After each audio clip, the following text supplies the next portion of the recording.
Sorry, we'll give him like 30 seconds.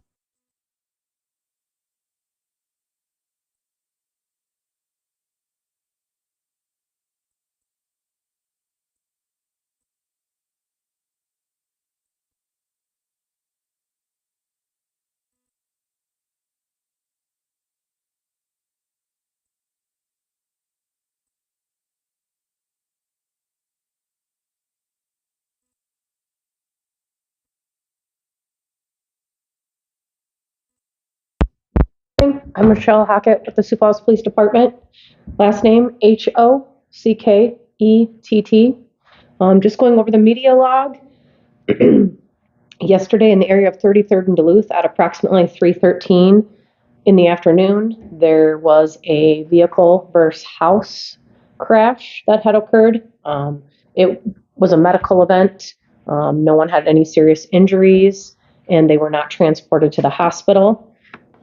From there, we had an aggravated assault. Our suspect, last name of Two Dogs, first name of Ezekiel, a 30-year-old male resident of Sioux Falls, South Dakota. Initially, he stole a shotgun from Shields. From there, he ran across the street to the area of 45th and Western Avenue in a back parking lot of a business. He then pointed the shotgun at an employee of one of the businesses and made a comment similar to, "You are scared, aren't you?" Then took off running. We attempted to locate him in the area. However, we were not successful.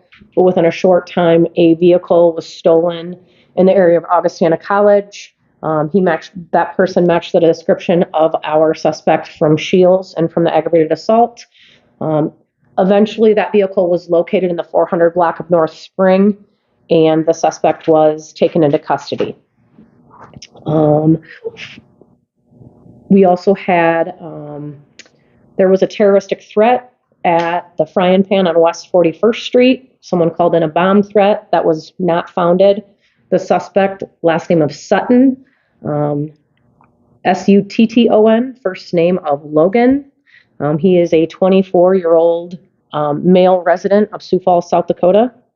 And as far as the rest, frauds and larcenies, nothing stands out. Narcotics, there are no large amounts. And as far as simple assaults and the rest of the media log, there's nothing of note.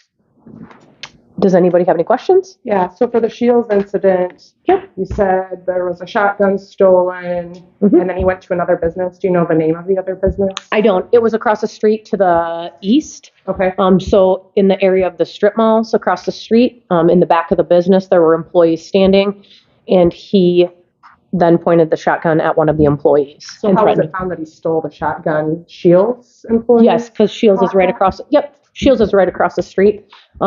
And there was a trigger guard on the shotgun. Okay. And that is something that we are aware that Shields has on their weapons. Okay. So we contacted Shields and they confirmed, yes, this person in fact did steal the shotgun from us. And that's when he made his way across the street and threatened a person that he had no idea who they were. Okay. There was and no then connection. my next question to you would be the Frying Pan incident. Yep. How did that terroristic threat come about? Was it a phone call that was made to Frying Pan? Yes. Or how did we discover that this was happening? The gentleman called Frying Pan and said that there was a bomb in the business. And then Frying Pan called you guys and reported? Yes. Okay. Anything else? All right, I'm going to turn it over.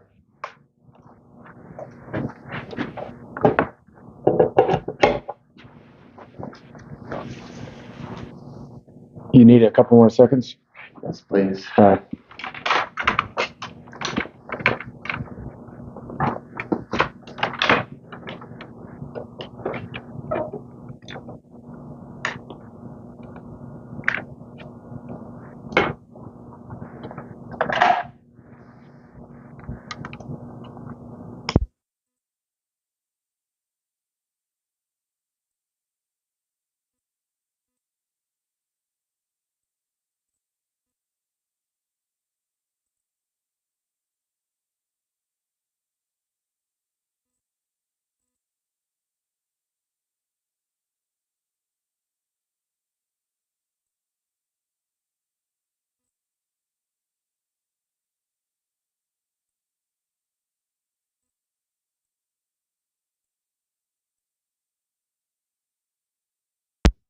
Good. Good morning, Captain Josh Phillips here with Minnehaha County Sheriff's Office, PHI LLIPS. Just have two things to go over this morning. The first is an update from Johnny Hawkins Jr. case that was in Del Rapids, where he was inside the residence, and they went and searched the garage, and he pointed a firearm that he had stolen from inside the residence. We asked the public's assistance yesterday and help locating that firearm and some other belongings. Yesterday, I believe around 10:30, between 10:30 and 11:30, we're able to locate that firearm that was stolen from the residence. We believe there's still maybe some personal property that was taken from the house that is still out in the area. So if the public finds any property that doesn't belong to them out in that area, or has any recordings from local residences or businesses that might be beneficial to us, I'll just go ahead and call the sheriff's office on that. Firearms recovered, and then he made his first initial appearance yesterday. Any questions on that case? Were there residents inside? The residents were inside the garage. It is believed he was inside the house. The garage is attached to the house. He sees them coming home. He goes into the garage, tries to hide. We believe they heard something in the garage, and then that's when they went in. They thought it was an animal, and then he produced a handgun and demanded a few things, and then took off in south direction from that residence, and they called 911 immediately. There was no physical or injuries as a result of any of that to the No, people just that other lived at the than home? he went through a lot. We believe he was in there for quite a while, and so nothing to report of. If the residents get hurt. When the residents didn't get hurt, they had a firearm pointed at them. Yeah, Is right. what they're reporting. Other than the firearm. And what about the police officers who did get services to them? And so in that, Sam talked a little bit yesterday. I think in talking to Sam and reading the report, there was minor injuries, and so nothing where they're going to be staying in the hospital, but enough when you get rammed in a vehicle, and that stuff can linger on for a while. So, anything on that one? This.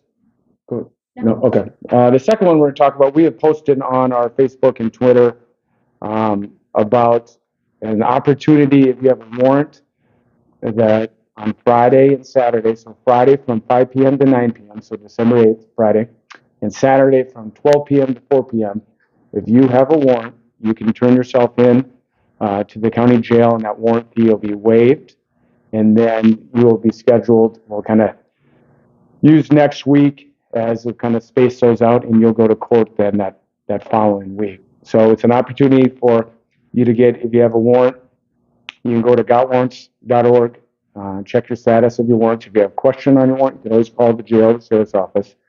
But it gives you an opportunity to kind of clear that up before the holidays, on a traffic stop or something like that where you're going to get brought in. It's the last thing you need, especially this time of year. But hopefully it gives the individuals that do have warrants, and maybe don't know they have warrants, to get them cleared up. You're not going to get booked in. Now, there are several stipulations to this program. Pretty much all petty offenses, bench warrants, failure to appear POA warrants, Class 1 and Class 2 misdemeanor arrest warrants, possession of controlled drug warrants, most Class 6 felonies, not including sex crimes, domestic violence, or stalking. Civil and criminal child support warrants are eligible. Juvenile warrants are eligible. Motion to revoke and probation violation warrants are not eligible. But if you have a question, go ahead and call. And so we're not looking to get everybody to turn themselves in and then lock them up in jail. That's not the point of this program. So warrants in our county, in our jurisdiction, just don't go away. You can't leave the state for a couple of years and then think that your warrant's going to get dissolved. We keep those. There is some that get dissolved over some time, but there's victims in this case, and we want those victims to be represented as well. So if you have one of these warrants, some are minor, some are, we will take certain felonies, but come in and get that taken care of. And we've worked with the clerk's office and state attorney's office in this whole process, so I think it'd be beneficial for everyone. Any questions on that? So we will post some more info later on today, tomorrow, and that program will start tomorrow at 4 p.m. at 5 p.m. 5 to 9 tomorrow, and 12 p.m. to 4 p.m. Saturday. Thank you.